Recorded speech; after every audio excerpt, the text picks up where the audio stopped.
Far beyond the outer systems, in a corner of space where stars burned blue and gravity hummed unnaturally, the tournament of warlords began once more.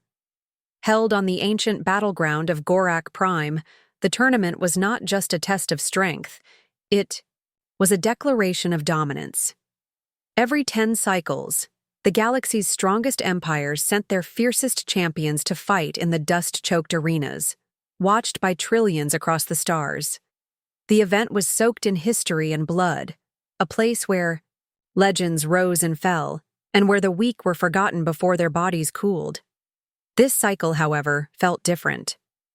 The air was heavy not with excitement, but unease, and even the veteran warriors, the ones who had faced beasts with plasma breath and survived, stood quieter than usual. Whispers passed from warrior to warrior, through control rooms and command decks, spreading faster than any signal. A name had appeared on the list of contenders, and it wasn't from any known warrior caste, nor from a recent empire. It was a name no one had expected. A human name. Major Elias Cross. That was all it said. No faction. No known world. Just a human. The Terrans hadn't been seen in the tournament for over 300 cycles. Most species believed they had destroyed themselves with their own wars and technology, vanishing into the silence of history like a flicker of flame in the wind. To most, humans were considered a cautionary tale, brilliant, unstable, and gone. But the veterans who had served during the time of the Terran conflicts remembered something else. Not fear exactly, but the kind of respect that grows only from surviving something truly dangerous. Some remembered the way Terrans fought, not with brute force alone, but with unpredictability, precision, and a terrifying will to win at any cost. And now, one of them had returned, not with a fleet or army, but alone. His name wasn't listed under any current banner, and no official representative from Earth or any Terran colony had appeared. It was just a single entry, placed quietly, as if daring someone to question it. The warrior lords of the Varic Dominion, who could rip a tank apart with their bare hands, found themselves hesitating. Even the insectoid champions of the hive worlds, who had conquered entire moons without losing a drone, lowered their antennae in uneasy silence. The tournament masters, hardened beings who had run the games for centuries, reviewed the entry again and again, trying to understand why the sight of one human name had caused such a reaction. Behind closed doors, they dug through old records, files hidden beneath layers of outdated encryption, stories passed off as legend. Names like Project Echo, Ghost Squadron, and Operation Ashfall resurfaced, each file ending in blank spaces. And missing data, like someone had deliberately erased the past, but the effect was real. Around the galaxy, soldiers who had fought against humans in the past, or had heard stories from those who did, grew tense. Cross hadn't fought yet, hadn't even stepped into the arena, but already the crowd sensed. Something had changed. This wasn't just another champion. This was a reminder of what humanity had once been, and maybe still was. No one knew what he looked like. No interviews were granted. No pre-fight analysis could predict his tactics. Just a single message had been attached to his entry form, transmitted without origin or trace. I am enough. And with that, the galaxy held its breath, waiting for the first match, and wondering why the deadliest warriors in known space suddenly didn't want to fight. The gates of the arena opened with a hiss, and all eyes turned toward the entrance where the next contender was expected to make a grand display, perhaps with roaring beasts, flashing weapons, or thundering drums, like so many others before. But instead, a single figure stepped through the mist, quiet, calm, and almost out of place. Major Elias Cross walked slowly into the heart of Gorak Prime's battle arena, dressed not in shining armor nor in the battlesuits common among elite warriors, but in a plain, worn uniform that carried no colors, no crest, and no rank. He held no weapon, carried no shield, and his expression was unreadable, cold as stone. The gathered crowd, made up of thousands from every corner of the galaxy, buzzed with confusion at first, then laughter. He looked more like a tired traveler than a fighter. Some of the younger warriors pointed and joked loudly, mocking the idea that this unimpressive human had been allowed into the galaxy's most dangerous tournament. But as Cross moved past the waiting areas where other champions stood preparing for their matches, the atmosphere began to shift. Laughter faded into silence as each warrior he passed seemed to stop and turn away. Even Cranach Wormclaw, a 7-foot-tall beast from the blood moons of Dravak, known for ripping through armored cyborgs in mere seconds, tensed and stepped back when Cross's eyes met his. Cranach, who had never backed down from anything, refused to hold the human's gaze for more than a moment. The air became heavy with something invisible but undeniable. The ones who had seen true war, who had felt death press against their skin, recognized something in Cross that others didn't. He didn't walk like a man trying to prove anything. He walked like someone who had already survived worse than anything the arena could offer. A message had been quietly passed between tournament staff. Cross has no banner, no known allies, no empire claims him. He had arrived alone, submitted, his name without a planet, and paid his own entry fee in old Terran credits.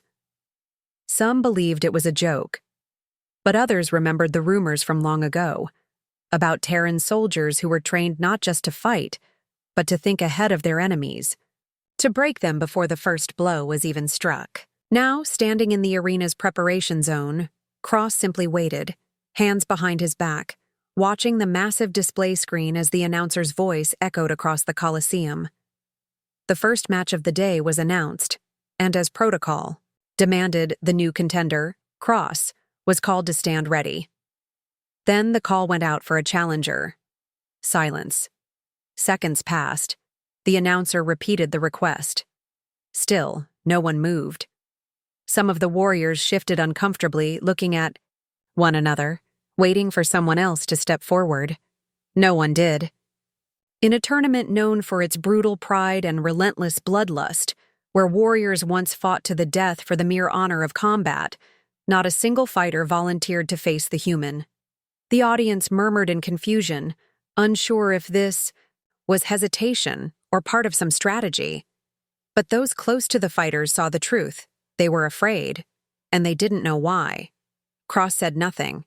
He didn't boast or taunt. He simply stood there, eyes calm, watching the crowd like someone reading a familiar book. The match was postponed, and as the screens dimmed, the whispers grew louder. Who was this man? Why did even the strongest hesitate to face him? And what was hidden behind those quiet eyes that made the galaxy's deadliest warriors step back? As the arena remained still and no challenger stepped forward, the Warlord Council, those ancient and feared leaders who oversaw the tournament of warlords, grew, restless behind their tall, shadowed chambers high above the crowd. Their voices echoed through encrypted channels, each one demanding answers. Never before had a warrior stood unchallenged after being called into the arena, and it was an embarrassment not just to the council, but to the reputation of the tournament itself. In response, they issued a bounty, a direct reward for any fighter who could defeat the human named Elias Cross in a proper, one-on-one sanctioned duel. The prize wasn't just wealth beyond imagination, but political favor, rare weapons, and even land rights on unclaimed planets. Such a bounty should have brought warriors running from every corner of the galaxy, eager to prove themselves. But instead, the list of applicants stayed empty. Not one champion stepped forward. The fear had no name, no shape, and no one wanted to speak of it aloud, but it was there, in the eyes of every veteran and in the silence between heartbeats. Even the merciless champions of the Steel Worlds, who had never known retreat, looked away when Cross's name came up. The council, confused and suspicious, began digging into the human's history, hoping to find an explanation. What they uncovered sent chills through even the most hardened warlords. Records from past wars, long buried or classified under the highest levels of security, began to surface. Cross was no ordinary soldier. He had once belonged to a now-defunct unit known only in whispers as Black Echo, a Terran Black Ops division, so secretive that many believed it was only a myth. Reports showed Elias had survived over a decade behind enemy lines without contact, carrying out silent missions that caused entire colonies to vanish from maps without a trace. The most shocking file was labeled Echo Protocol, an operation so deeply classified that even the oldest galactic databases contained nothing but blank space where the details should have been.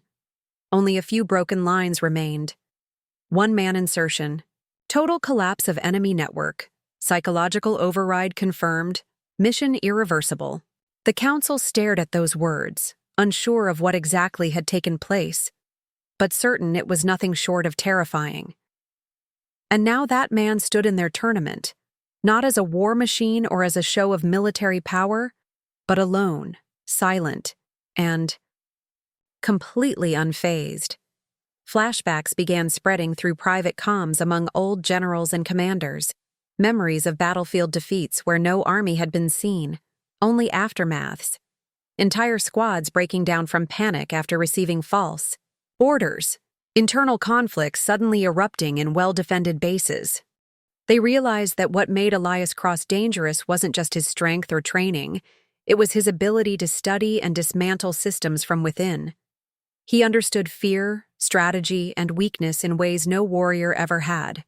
He didn't need to shout or raise weapons. He made others question themselves without speaking a word. Slowly, the truth began to take shape.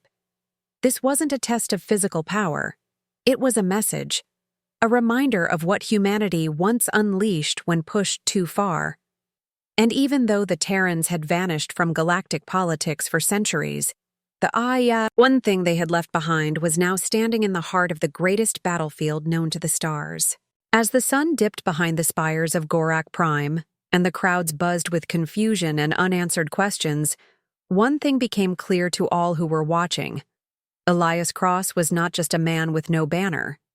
He was the reason banners were falling.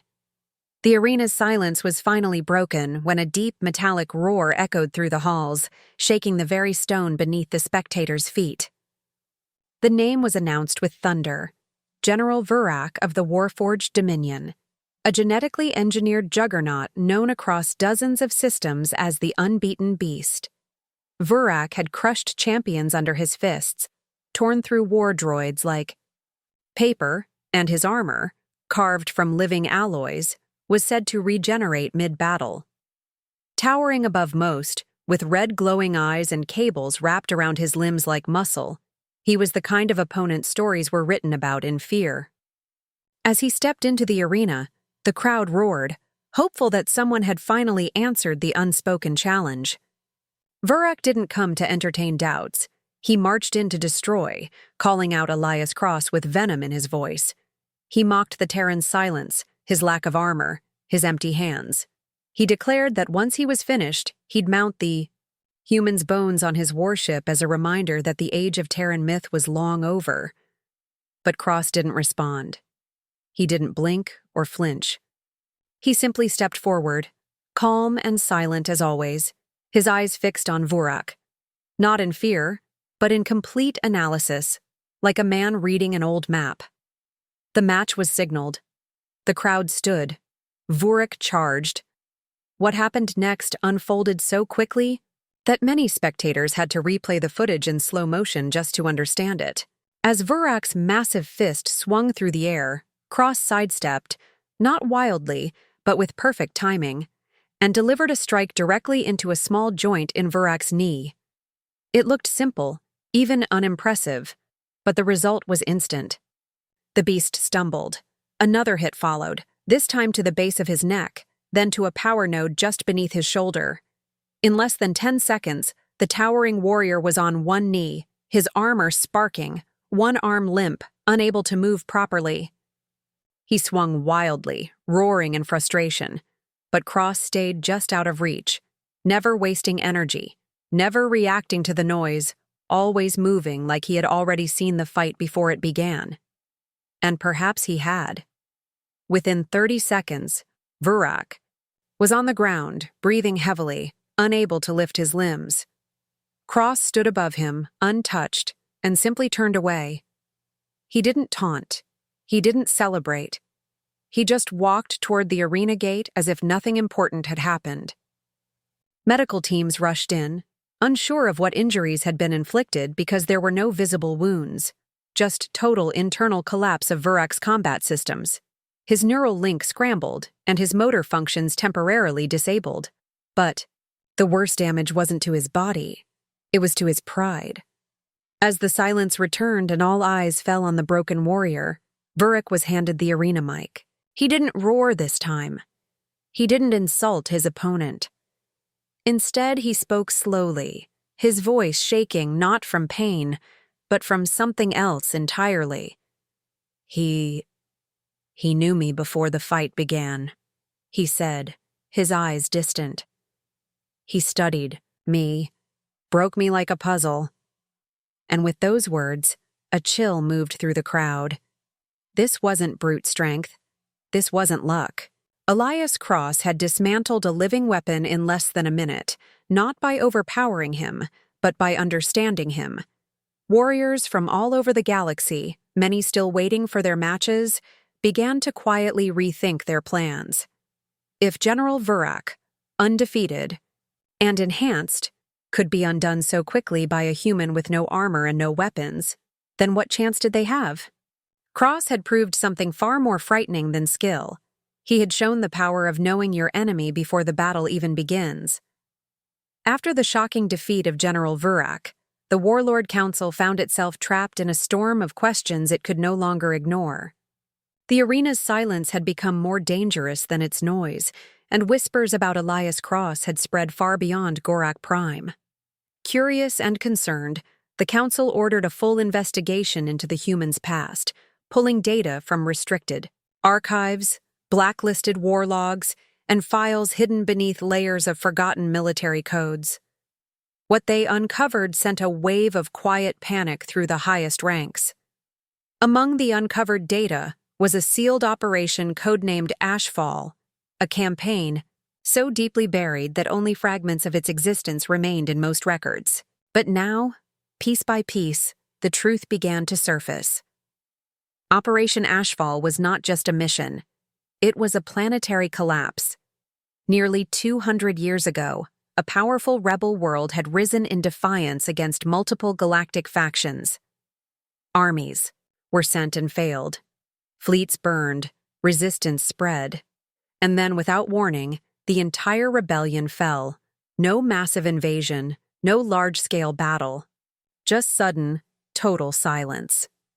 According to the few files that survived, only one human team had been deployed to the planet, led by none other than Elias Cross, a man trained in unconventional warfare, intelligence disruption, and psychological strategy. He didn't face the enemy in open combat. He studied their structure, learned their culture, their fears, their fractures. Within weeks, their communication systems collapsed. Their leaders vanished or turned on each other. Soldiers surrendered to enemies who never showed up. The rebellion didn't end in battle. It ended in confusion, in betrayal, in complete emotional collapse. Cross didn't just defeat his enemies, he made them destroy themselves. As the Council read through witness accounts, they found no mention of violence from Cross himself, only patterns, messages that had appeared at the right time, movements that caused panic, and rumors that spread like fire through the ranks of his enemies. The surviving rebels had begged for help, but by the time support arrived, there was nothing left to save. The counselors sat in silence, the glowing words of the report flickering in their private chambers. This wasn't just a soldier. It was a weapon designed for something far more dangerous than brute force. No wonder the warriors had refused to fight him. Even those who didn't know the details had felt it. Something ancient and buried inside. Their instincts. The fear wasn't just of Cross's skill in combat, but in the way he could predict his enemy's next move, break their resolve, and turned strength into weakness. And now he stood in the arena, not with an army behind him, not backed by a faction, but entirely alone. And that made it worse. It meant he had chosen to be here. That realization sent a wave of unease through the council. What if Cross hadn't come to fight for glory, or revenge, or pride? What if his presence in the tournament was part of something much larger, something carefully planned, just like everything else he had ever done? Some began to believe that the tournament itself was now part of a mission they didn't yet understand. Every move Cross made, every silence he held, might be another step in a plan designed not to win, but to unravel. Even the counselors, beings who had ruled through war and control for generations, began to look over their shoulders, unsure if they were watching Cross, or if he had been watching them all along. And somewhere in the shadows of the arena, behind the steel and fire, Elias Cross simply waited, calm and silent, like a man who already knew how the final move would play out. As days passed and Elias Cross remained undefeated without lifting a weapon in most rounds, the crowd's excitement slowly turned into confusion, then into quiet unease. Something about the human didn't add up. His calm behavior, his lack of interest in the applause, and the way he never spoke unless it was absolutely necessary. He wasn't chasing glory like the others, and he wasn't trying to intimidate anyone. He was always watching, always listening, and always exactly where he needed to be. Then, without warning, during what should have been a routine match announcement, every screen in the arena flickered and died. The grand display walls, the holo banners, even the private comms of the Warlord Council glitched and fell silent. A single symbol replaced them all, a broken Terran military seal long believed erased from history. Moments later, video files, secret conversations, and confidential transmissions began flooding the networks across the galaxy. Screens lit up with undeniable evidence of corruption, cover-ups, and long-term manipulation of the Tournament of Warlords. Cross had hacked into the central command system from within the arena itself, bypassing encryption so advanced that even the Warforged Dominion's AI had once failed to break it. But Elias Cross wasn't an AI. He was human, and he thought differently. While warriors and empires had been focused on battle and blood, Cross had been quietly infiltrating the very core of the tournament's infrastructure. He had mapped the surveillance systems, traced private communications, and exposed what no one dared to believe, that the tournament, long considered a sacred test of honor and strength, had been twisted into a game of control. A secret coalition of warlords had been using it not just for entertainment or tradition, but to keep conflict alive, to feed the cycle of war, to control trade routes, influence governments, and destroy any rising peace efforts that might threaten their power. The matches had been rigged, victories decided in advance. Promising warriors had been silenced or removed, while selected winners were offered wealth and influence in exchange for loyalty. Cross had gathered it all, and now it was public. Across space stations, colonies, and battle cruisers, people watched in shock as truth replaced legend. Leaders who once ruled with fear were now exposed as mere puppeteers. Protests erupted. Allies turned on each other. And in the heart of it all stood a single man who hadn't needed an army, just a mission. The fear that once surrounded Cross's name was no longer just about his fighting skills or past operations. It was about what he represented.